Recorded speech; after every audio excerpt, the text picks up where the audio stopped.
Hello guys, and welcome back to the Pulse Social Sports Podcast, where this week we're being able to talk to Jenny Tomei about her time as a runner and whilst working as a personal trainer during COVID. So really, I just wanted to say a massive thanks for coming out and thanks for talking to us today. That's not a problem. So who are you, where are you from, and just a little bit about yourself, really? Yeah, sure. My name's Jenny Tomei. I have been a personal trainer for over 7 years. I am also a nutritional therapist, so I've also been doing that for nearly 3 years now. And yeah, I'm 30 years old, and I love my job. I really love what I do. With personal training, I focus on areas such as weight loss, strength training, pre and postnatal training as well. I really enjoy that as well. So I've been seeing a couple of clients via Zoom for that as well. And in terms of nutrition, I help a lot of people with digestive issues, so kind of gut health based sort of issues. And I'm also an eating disorder coach. So I'm trained at the National Centre for Eating Disorders. So I help young people who are suffering with eating disorders and disordered eating. And I do one-to-one sessions via Zoom and group. No, absolutely. So it sounds like you've got your hands full, really. Yeah, I do. I'm quite fast in what I do, I guess. So I noticed that you, on your website, you said that you did a lot of running. If you don't mind me asking, why did you get into running?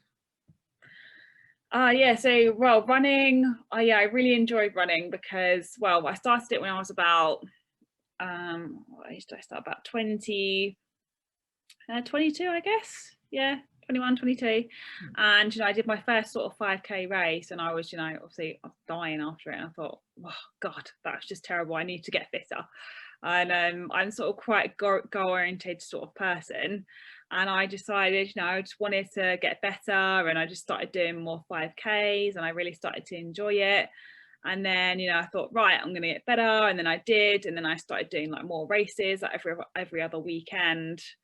And yeah, I just really kind of got into it, and I really enjoyed it. And then I saw my time sort of coming down, and yeah, I just thought, oh, I'm getting good at this. I want to continue it. And it made me feel good. No, absolutely. And then obviously you mentioned that you did quite a few running races as well. What's your favourite course, or have you got any kind of races that you just really enjoy doing and you go back year after year? Yeah, fortunately this year I haven't been able to because of COVID and things like that. So I've really missed being able to do that. Actually, this is not one that I can go back to obviously every year, but yeah. I did I absolutely loved, I did the Sydney Bridge run in Australia, and that was absolutely amazing because you got to run over like the Sydney Bridge, and that was just like an iconic moment running over the bridge. Amazing. Absolutely loved that. But regular runs I used to do was quite, I guess it's quite boring, but the Olympic sort of park run, 10K. Yeah. At the Olympic West Stratford, it's quite a flat sort of route, and you can get quite a good time there. So I used to do that quite regularly, and really enjoyed that. And then once I started getting better, I joined Blackheath and Bromley Harriers, so I trained with them. Okay. If you don't mind me asking, why? Obviously, so you went out to Australia to do this race. Was this kind of is this something that you'd been wanting to for a while? Was this a spur of the moment? How'd you get involved in that? That's a good question. Unfortunately, when at the age of, I'll go back a little bit because there's a bit of a story behind it. So at the age of 18, I became rather unwell. So I was, unfortunately. And then at 23, I was diagnosed with anorexia nervosa. So I went for a really tough few years. And so, it went on for a long time, over 6 years. So it started when I was about 18, 19, and then I got diagnosed at 23. And then, I went into therapy and things like that. I was at King's sort of college, and I came out of therapy, and I obviously, I wasn't fully better. I knew myself, I felt better, but I wasn't really fully recovered, like within my head. I just still wasn't there. And it got to the point where I was so sort of fed up with what I was doing, and how much time I'd wasted with my life, and how many things I'd missed out on. and like how many health issues I had because of the illness as well. And I just decided, I just said, you know, I came out of this sort of relationship that wasn't really making me happy, and I just kind of came to the point where I was just like, I've always wanted to travel, and it's the one thing my illness kind of prevented me from doing. And I just decided, I think it was just like, I'm kind of like one of them persons, I just thought, right, I'm going. I took the leap and I just sort of booked this flight to Australia with this sort of group kind of travel thing, and I can't remember the name now, but I sort of went off, and and I went.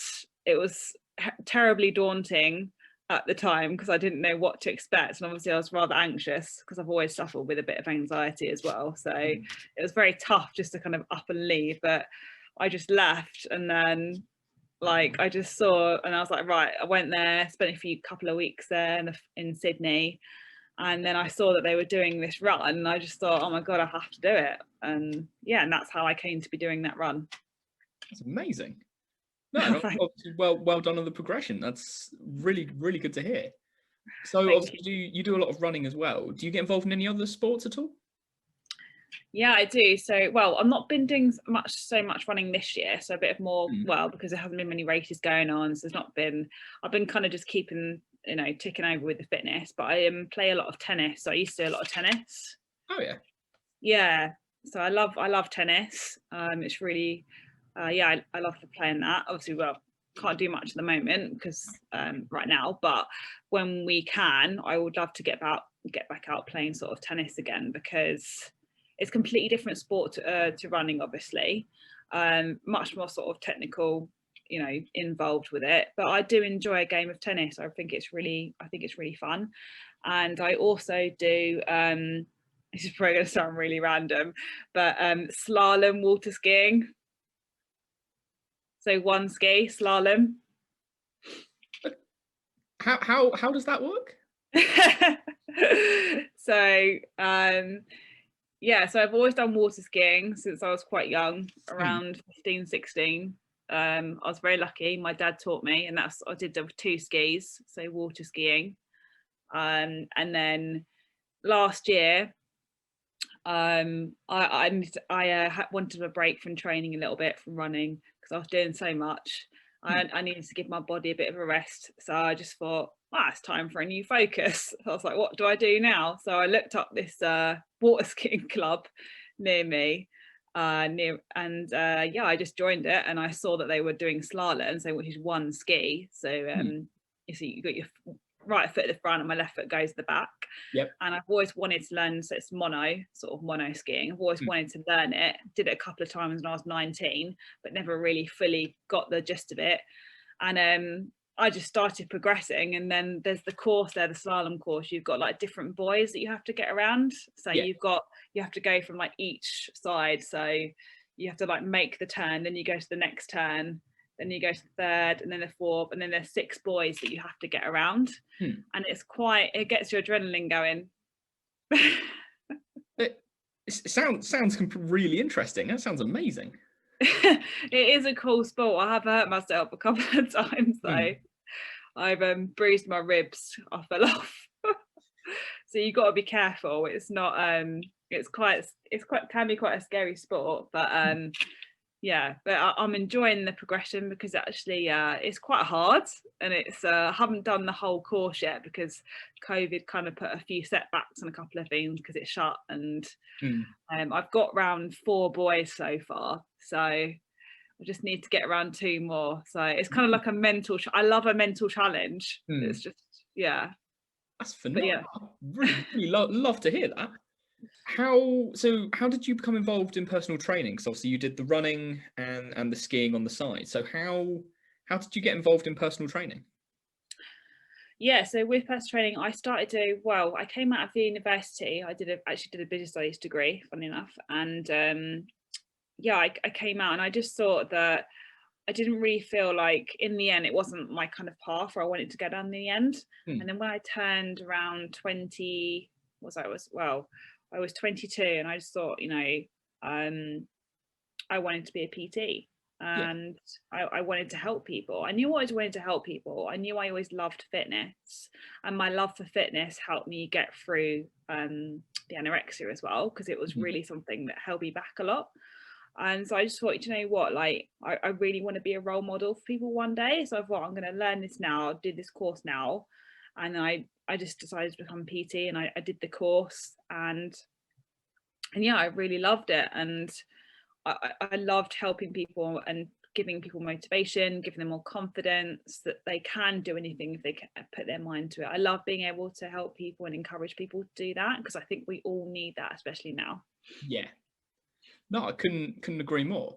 And then obviously, how would you say that COVID has affected your personal training? Because I know you on your website you mentioned about Zoom calls as well. How would you say COVID's affected things? Yeah, oh gosh, yeah, when the first sort of lockdown hit, that was tough. Like all the sort of, well, my clients, everyone's got different sort of situations going on right in their life, and you know, which is completely understandable. But unfortunately, I did lose the majority of my, you know, face-to-face clients, and they kind of slowly were just dropping off at the first lockdown. And it was so hard, because it's kind of like something that's falling away, that you've worked for so hard, and it was very hard to kind of accept it and just be like, okay, what do I do now? Like, I'm not seeing any more face-to-face clients. Obviously the online is going to grow, obviously. Yeah. I mean, I think that was always inevitable anyway, despite COVID.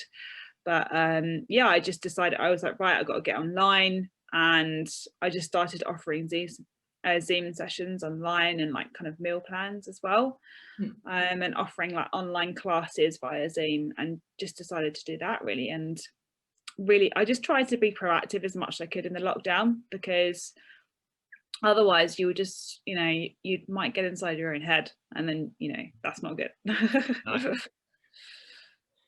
So have you faced any kind of challenges with personal training at all? Any either COVID or non-COVID related? Have you had any kind of real issues that have come up?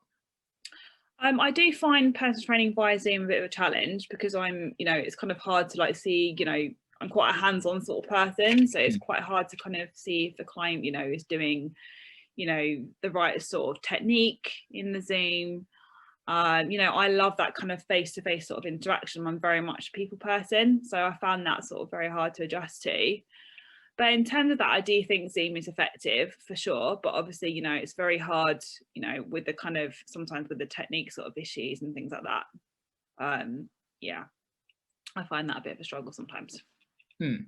No, and then obviously on the flip side of that, would you say that there have been any kind of high standout moments? Have you had any moments that you've kind of felt like a bit of a breakthrough in at all?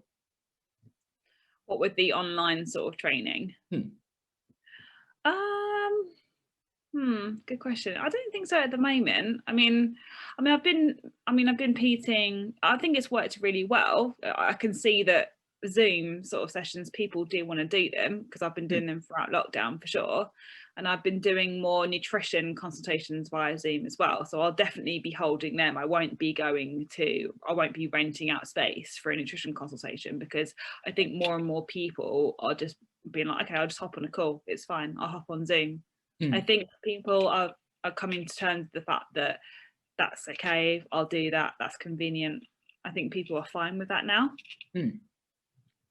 No, definitely. And then just one final question. Do you think that with the gyms being shut for so long, would you say that running's gaining popularity at all? Yeah, it's a good question actually. When I went out, if I go out for a client or I go out running for myself, I do see a lot more people outside running, which I think is really good, because it gets people out. It's good for people's mental health. But yeah, I think running could increase. Yes, for sure, definitely. Oh, perfect. That's all the questions I've got for today. Really good interview. No problem at all. Thank you for having me. Thanks so much. Enjoy the rest of your day, really. Yeah, no, thank you, Patrick. You too as well. And that's all we've got time for this week. We obviously want to say a massive thank you for Jenny for coming on the show with us, and a massive thank you to our audience as well. If you haven't already, don't forget to like and subscribe to our Facebook, our Twitter, our LinkedIn, or our YouTube channel at Social CIC. See you next time.